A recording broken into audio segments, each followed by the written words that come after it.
Once upon a time, Intel was the undisputed king of the semiconductor industry, powering the world's computers, data centers, and nearly every major tech device. But today, Intel's dominance has faded. What went wrong for this tech giant? How did Intel lose its crown, and what does the future hold? Let's take a closer look at the downfall of Intel. To understand Intel's downfall, we first need to look at how they became the leader in the first place. Intel revolutionized computing in the late 20th century, starting with the invention of the microprocessor in 1971. Over the next few decades, they dominated the PC market with their 32-bit architecture and partnered with Microsoft to create the famous Wintel duopoly. Their processors powered everything from personal computers to servers, and by the early 2000s, Intel was at the top of the tech world. Intel's processors, like the Pentium and later the Core series, were synonymous with cutting-edge performance. The company pushed the limits of Moore's Law, delivering faster, smaller, and more energy-efficient chips year after year. For decades, Intel was the gold standard in computing.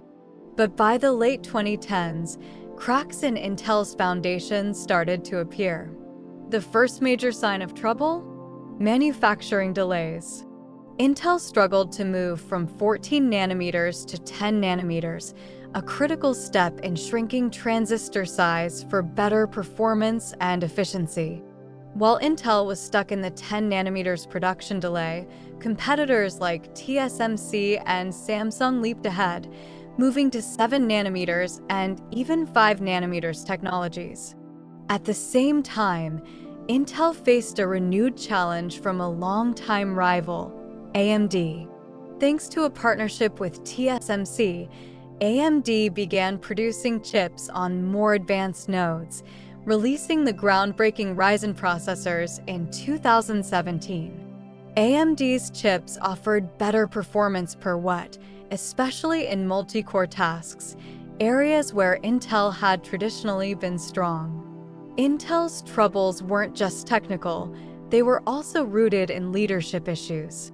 After longtime CEO Paul Otellini stepped down in 2013, the company went through a turbulent period. Brian Krzanich took over but faced internal challenges and resigned in 2018. The leadership baton was passed to Bob Swan, who had a financial background but lacked deep technical expertise, leading to concerns about Intel's strategic direction. Under these leaders, Intel missed out on major opportunities. They failed to capture the mobile market, leaving Qualcomm and Apple to dominate. Their efforts to diversify into areas like AI chips and mobile processors were largely unsuccessful.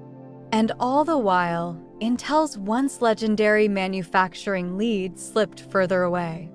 Then came the blow that shocked the entire industry: Apple's decision to ditch Intel. In 2020, Apple announced it was transitioning all of its Macs to Apple Silicon, using custom ARM-based chips developed in-house. Apple Silicon, manufactured by TSMC, proved to be a game-changer. Apple's M1 chips offered better performance and efficiency than Intel's offerings, particularly in laptops and desktops. For Intel, losing Apple was more than just a financial hit, it was a major reputational blow.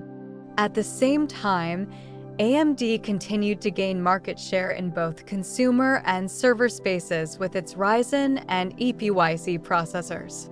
Intel's once ironclad hold on the data center market began to loosen as companies like Google, Amazon, and Microsoft started opting for AMD's more energy-efficient chips. So, where does Intel go from here? In 2021, Intel brought back Pat Gelsinger as CEO, a move many saw as a last-ditch effort to right the ship. Gelsinger has deep technical roots, and he's wasting no time in implementing his vision for Intel's recovery. One key component of that strategy is IDM 2.0.